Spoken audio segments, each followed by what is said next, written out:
Hello and welcome. This is Felix speaking from easybits, and if you're a recruiter and you get a lot of different reference letters in different formats and different layouts, I will today present you a solution that helps you to get all these reference letters into a structured output so you can then actually save it into a spreadsheet or even move it into your applicant tracking system without any further processing.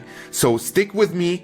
I will go through the workflow first and show you how it works and how I structured it, and then we will also perform one test run together. So let's head right into it. So as you can see, we are already in my n8n instance, and let's talk about the build of this workflow. So I started all of this with a Gmail trigger because I think it just makes sense. Most of the reference letters will come in via email. So now you just need to give a specific label to that email, and that will then trigger the workflow. From the Gmail trigger, it will go into a split out node, which helps us if there are multiple attachments that all of them can be processed later on. We also have a filter node that actually filters for real documents. So in case there's a signature or something happening in the email, we won't be processing the pictures from there.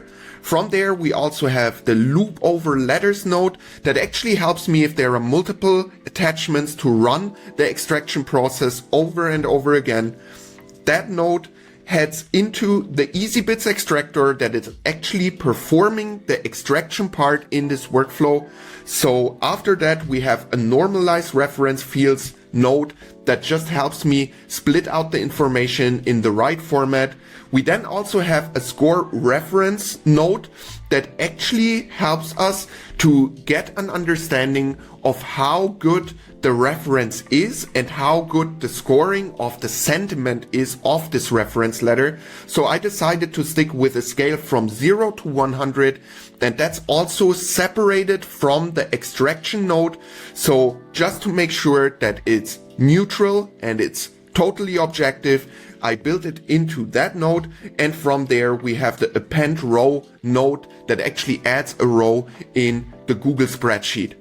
If everything got processed, everything went well and the loop worked, then after every attachment got processed, it will end up in removing the label in the Gmail account so it doesn't process any email twice. And then it also adds a new label that says processed reference, just to make sure that it's also clear for the user that this reference got already processed. From here, let's look at the example that I actually brought with me. For that, let's head over into my Gmail account. As you can see, I already have an example email in front of me. It's just a simple email, no big body, and everything is in the attachments. As you can see, I generated 2 different reference letters because I wanted to make sure to also test the different layouts on there.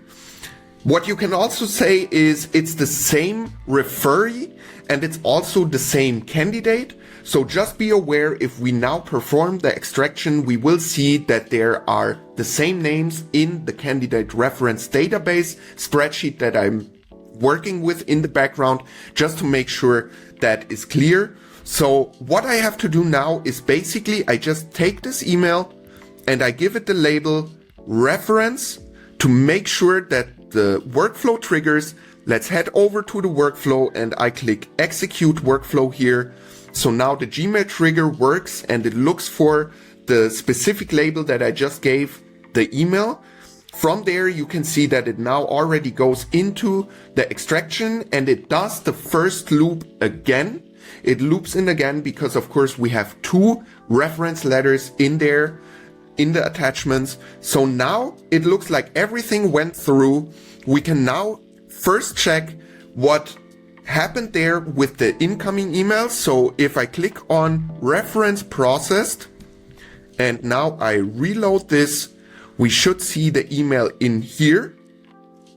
What we can in between already do is we can take a look at the data, and we see that both reference letters actually got processed. So both of the attachments got processed, and we can also see that the sentiment score is there. It's the same. Would rehire is also the same. The tone was positive for both. And we also see that the data points are kind of the same there. So that worked perfectly fine.